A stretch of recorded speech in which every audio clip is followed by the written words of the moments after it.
Hello বন্ধুরা, সবাই কেমন আছো? আশা করি সবাই ভালো আছো।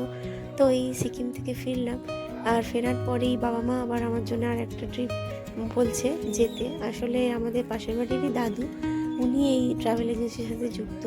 তো উনি এরকম বছরে প্রায় 2-3 বার এরকম বাস ছাড়েন। তো সেখানে আমরা আগেরবারও মুর্শিদাবাদ গিয়েছিলাম।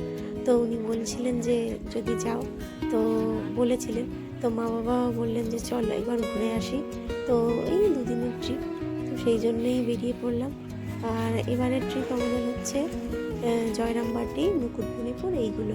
তো সেই জন্য ঘোরার জন্য বেরিয়ে পড়েছি। আর মনটা ঠিক লাগছিল না, কিন্তু তবু মা বললো, মায়ের শরীরটা খারাপ, সেই জন্য বললো চল আর আবার যেতে পারবো কি না। তো মাকে নিয়ে বেরিয়ে পড়েছি।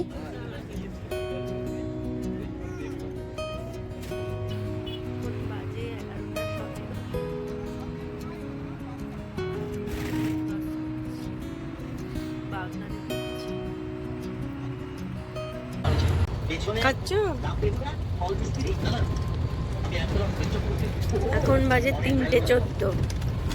বাবু একটু কেক খাচ্ছে, তাই তো?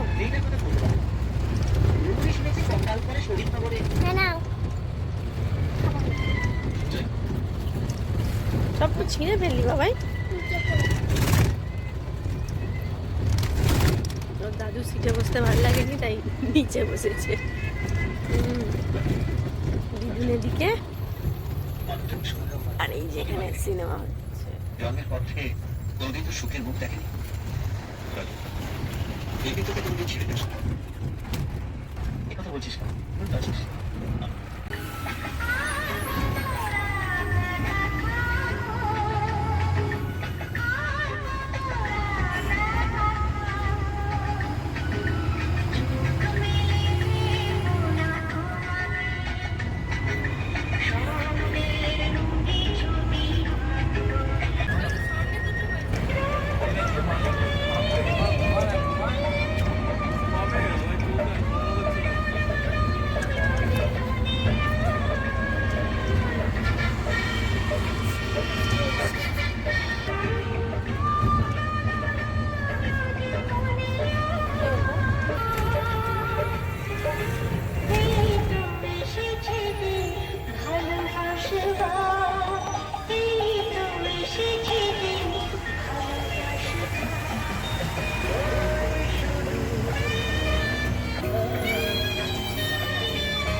খাবার জোগাড় হচ্ছে।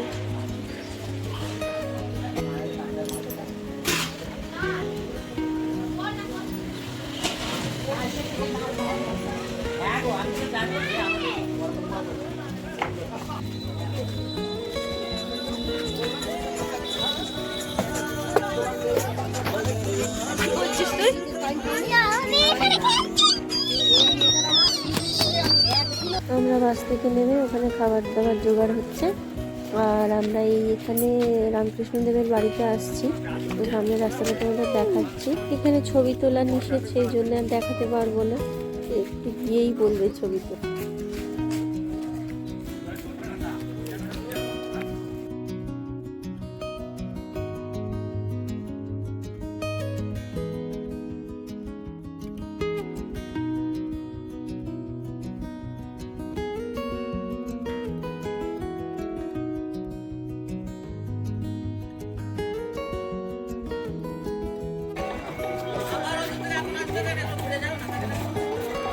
বিশাল বিশাল ফল, কি নাক চম্পা।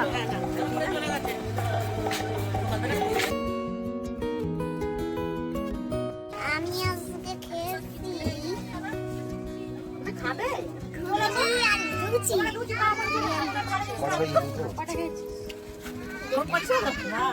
একটা লুচি হাফ খেয়েছি।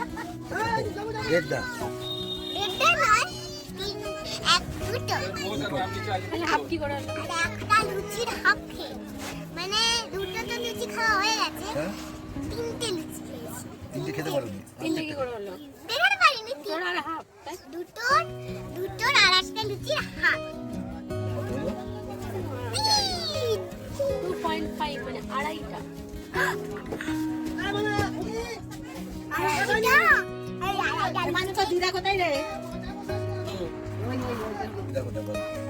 খেতে গেছে। খেতে গেছে না, আমরা তো খেয়ে যদি ওখানে গার্ড থাকতো তাহলে একটু খাবার টমেটো খাই গো, ওরাও খায় খোদ খোদ করে আওয়াজ করে, খোদ খোদ করে আওয়াজ করে, আর নোংরা খায়। কিছু বোঝাতে গেলে শুকর, আচ্ছা শুকর ছানা,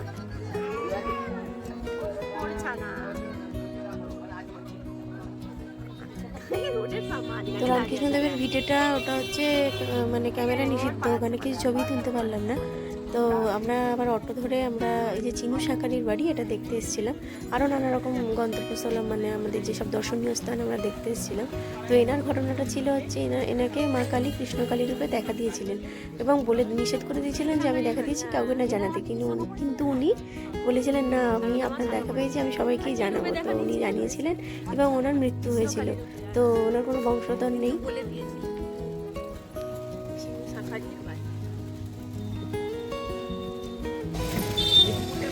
আমাদের গ্রামের নাম কামার। আচ্ছা এদিকে যে গাগনা ঘাট, ওখানে যেমন রামপুরের মাথা চন্দ্রবতী দেবী স্নান করে সামনে শিব মন্দিরটা আছে, ওখানে ঝর্ণা দিয়েছে। ওই শিব মন্দিরটা দেখাও পাবো। আচ্ছা বাবুদের দুর্গাপুজো হয়। সেন বাবুদের দুর্গা মন্দির।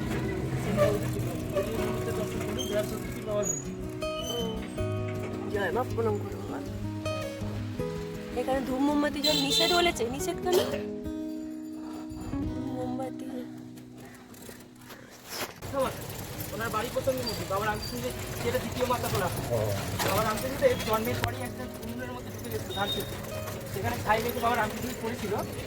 তারপরে উনি প্রদীপ দিলে বের করে তারপর থেকে মানুষ হয়।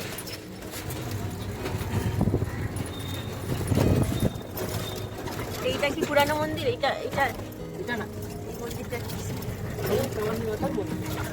ওনার বাড়ি প্রসঙ্গ মন্দিরটা রয়েছে। আর আশপাশ যে বাড়িগুলো দেখছেন ওনাদের বংশ মানে ঠাকুরেরই বংশধরদের বাড়ি। ধনী মাতা, উনি বাবা রামকৃষ্ণ ভিক্ষা মাতা ছিলেন, ওনারই বংশ।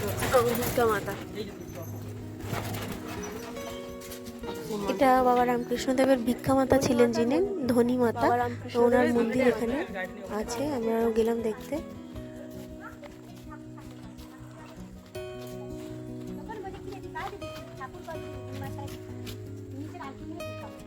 আর এগুলোর মা ধনী মাসে বাপের বাড়ি বংশীদের বাড়ি তাহলে ভয়টা বন্ধ হয়ে যাচ্ছে। শ্রী শ্রী ধনী মাতা স্মরণে ভিক্ষা মাতা। আর কি রূপে দেখা দিয়েছিল বললো একবার? ও না, এখানেও কি বললো, কি কিসের ভিতরে ঢুকে গিয়েছিল? ধানের সেদ্ধ হাঁড়ির মধ্যে ঢুকে গিয়েছিল রামকৃষ্ণদেব। ও উনুনের মধ্যে? হ্যাঁ, জন্মের সময় তো উনুন আছে। ও এখানে লেখা, ও তো খুঁজে পাওয়া যাচ্ছে না তো। হ্যাঁ, হাত চলে যেত তো। হ্যাঁ, উনুনে আছে, ওই জন্যই উনি বলেছেন তো টাকা মাটি মাটি। ও পয়সা নিলে ওরা হয়ে যেত। একবার তো দেখানো ছিল, দিদি একটা প্রণামী দিয়ে দাও তো পয়সা। প্রণামী দাও গো। ওই প্রণামীটা করে দিও। মাই তো জানে অনেক কিছু। তাহলে প্রণামী দাও। নম করেছে বাবা।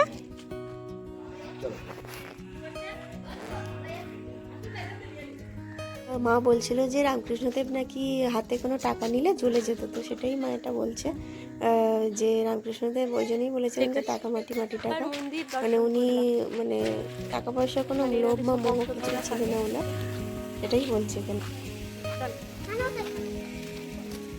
তারিণী মাতার মন্দির এই যে,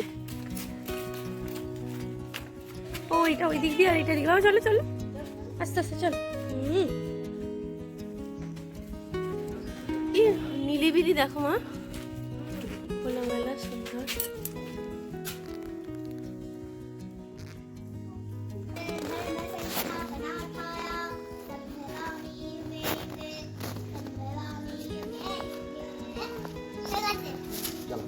এই তো ভবতারিণীর মন্দির। হ্যাঁ, ঠাকুর উপরে যেটা দেখালাম, প্রবেশ্বর শিবের বাবা রামকৃষ্ণ যখন দক্ষিণেশ্বর চলে গেছিল কালী সাধনা করতে, বাবা রামকৃষ্ণের মাথা ভেবেছিল ছেলে আমার পাগল হয়ে গেছে। তখন চন্দ্রমণি দেবী পেছনে পুকুরে ডুবে এসে এখানে 3 দিন 3 রাত্রি সন্ধ্যা দেয়। ওই জন্য ধারণাটা দেয় ছেলে আমার ভালো হবে বলে। রাহাবাবুদের কালী। তখনকার যুগের কালী মন্দির। বলে দিয়ে আপনাদেরকে এখানে ঢুকলে 10 টাকা লাগে পরিষ্কার পরিচ্ছন্ন করে রাখার জন্য। এখানে টোটাল 5 টাকা লাগে। আস্তে আস্তে আস্তে। 10 টাকা লাগে। এই পাঠশালাতেই বাবা রামকৃষ্ণদেব পড়াশোনা করতেন। এই সেই পাঠশালা। এখানেই যোগ দিত বাবা রামকৃষ্ণের যোগ করতে মনে আসতেন, বিয়োগ বাবা রামকৃষ্ণের পছন্দ ছিল। আচ্ছা, সেই ঘর না যোগ পছন্দ করে। বাবা রামকৃষ্ণদেব পড়াশোনা করতেন। রামকৃষ্ণদেবের পাঠশালা। আর এই যে মন্দিরটা দেখছেন দুর্গা মন্দিরটা, বাবা রামকৃষ্ণ শৈশবকালে ইতিহাস প্রদান করেন এই দুর্গা মাতা। না আমি বলছি ঠাকুর কি এখানে এই যে কাঠকুটো আছে মানে এই ঘরটা দিয়ে করেছিলেন? হ্যাঁ, এই পাঠশালাতে এটা হচ্ছে রাহাবাবুদের পাঠশালা। আচ্ছা এই দেখছেন উনি হচ্ছেন ধর্মদাস রাহাবাবু, এখানকার জমিদার বাবু। মানে ওই যে সেই ওইদিকে। কাঠ সেই টিন সব আছে। সমস্ত কিছু। ও আচ্ছা। ধর্মদাস কাঠগুলো আছে, একটা পরে লাগানো টিন হয়েছে। পরে লাগানো হ্যাঁ। কাঠগুলো ঢালাই আছে। হয়েছে। মানে কাঠগুলো পুরো নাম এখন না হয়ে গেছে। কাঠগুলো পুরো, হ্যাঁ? ভিতরে বিষ্ণু মন্দিরটা দেখবেন আন্ডারগ্রাউন্ড সিস্টেম। ওই আন্ডারগ্রাউন্ডই বাবা রামকৃষ্ণ দেব যে লুকিয়ে বসে থাকছে এখানে এখন কি হচ্ছে। চলো বিষ্ণু মন্দিরটা দেখি। ধর্মদাস লাহাইনি জমিদার ছিলেন, এনারই পাঠশালায় রামকৃষ্ণদেব পড়তেন। বিষ্ণু মন্দিরে ঢুকছি। কামার পুকুর, রাবণ। ওখানে ঢুকলে তোর মুখ দেখা যাবে। ঢুকবি? পেছনে যা। সামনের দিক থেকে ছবি তুলুন। উড়িয়া বাবা, উড়িয়া বাবা, মিঠাই দেখো, উড়িয়ে শক্তিমান হয়ে গেছে। চলে এসো। অটোওয়ালার পার্কিং চার্জ অটোওয়ালা দেবে তো বলো, আমাদের থেকে নিল কেন?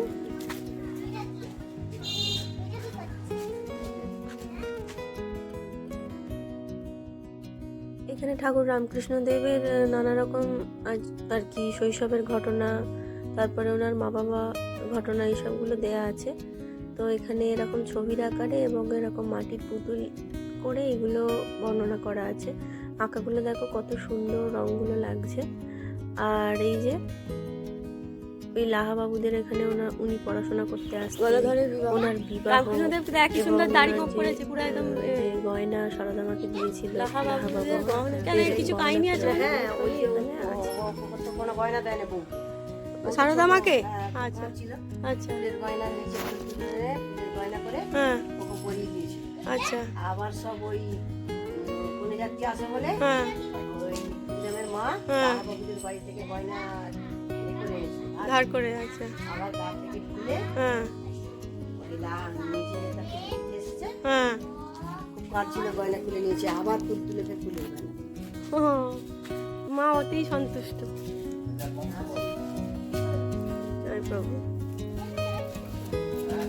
আমাদের আঁকতে দিলে তুলি দিয়ে ঠোঁটগুলো এঁকে দিতাম, ঠোঁট চোখ।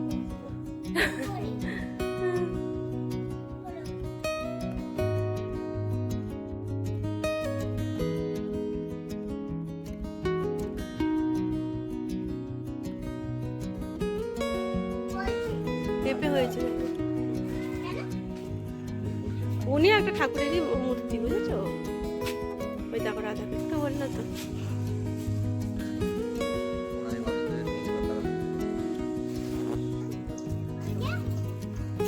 ওই ধর্মদাস লাহার কন্যা।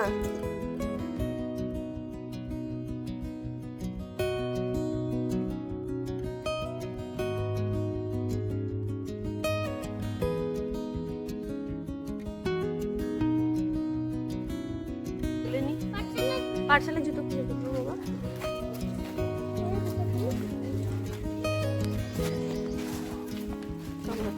এই তো ঠাকুরের পাঠশালায় কাঠগুলোকে ছো, কাঠগুলো তখনই, বুঝেছিস? ঠাকুরও ছুঁয়েছিলেন নিশ্চয়ই, বুঝেছো মা?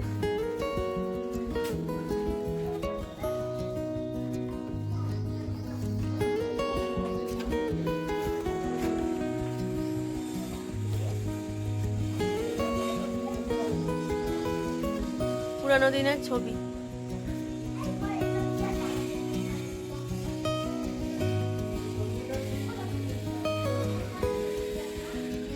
তোরটা দেখেছো? উপরটা দেখেছো? এখানে সব টোল হতো, হ্যাঁ মা, চারিদিকে খোলা। তখন নিশ্চয়ই আরো গাছপালা ছিল। কত সুন্দর লাগতো পড়তে, বলো তো? এই দেখ শ্রী শ্রী রামকৃষ্ণ চৌধুরী বাড়ি। ওই তো তুলেছি। ওইগুলো ছবিগুলো কালেক্ট করা আছে, বলো? ধনীমাতার বাড়ি, পাঠশালা। ঠাকুর রামকৃষ্ণ ঠাকুর বিয়োগ ভালোবাসতেন না, যোগ ভালোবাসতেন, কিন্তু এখানে বিয়োগ দিয়েছে। আমি করবো না, যোগ করবো। পঞ্চবর্ষে পদার্পণ, পরিবার পর লাহাদের পাঠশালায় আসে পড়ানো। দেখতে পাচ্ছ না, এইগুলো তার মানে তখনকার দিনের সব, বুঝেছো? এই দেখো না, এই সব ডিজাইনার এখন আছে, তখনকার দিনের সব শৌখিন কাঠে। তবুও আরো যত্নশীল হওয়া প্রয়োজন, তাই না? পরে পড়া যাবে বল। আমি প্রণাম করেছি ঢুকেই ওটা, দেখো কত রকম কাহিনী আছে। পরে শোনাবো, এখন তুলে নিই বাবা, পরে ওগুলো পড়ে পড়ে শোনা। এটা রানী রাসমণি নিশ্চয়, রানী রাসমণিকে চড় মেরেছিল রামকৃষ্ণ, কেন বলো তো? উনি ঠাকুরের চিন্তায় লীন হয়ে থাকতে হয়, অন্য চিন্তা করতে নেই। এই জন্যে রামকৃষ্ণকে জানতে পেরেছিলেন ওনার মনে কি চলছে রানী রাসমণি, সেই জন্য একটা বেরিয়েছিলেন। তুমি ঠাকুরের নাম করতে করতে তুমি অন্য চিন্তা কী করে করছো, বুঝেছো? তখন আবার রানী রাসমণি মন বুঝতে পারলেন, ক্ষমা চাইলেন ঠাকুরের থেকে। চলো, হ্যাঁ, আমার জামাই তো বললো কাছাকাছি, বাবা বলছে 3.5 ঘন্টা। এবার আমরা ঢুকছি জয়রামবাটি, মা শারদার জন্মস্থান। তো এখানে আমাদের বাস দাঁড় করিয়েছে ওই 2টো নাগাদ, কিন্তু এখানে কাজ চলছে, সেই জন্য খুলবে হচ্ছে 3:30 নাগাদ। আমরা গিয়ে যেটা জানতে পারলাম, তো অতক্ষণ বসছিলাম।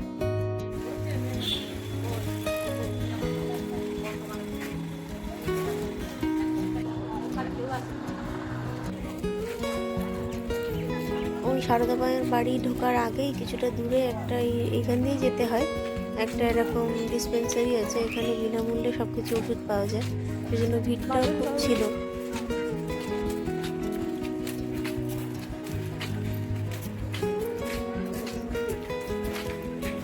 বারণ নাকি ক্যামেরা করা এরকম ভাবে খেয়েছে দেখ, আমি দেখি।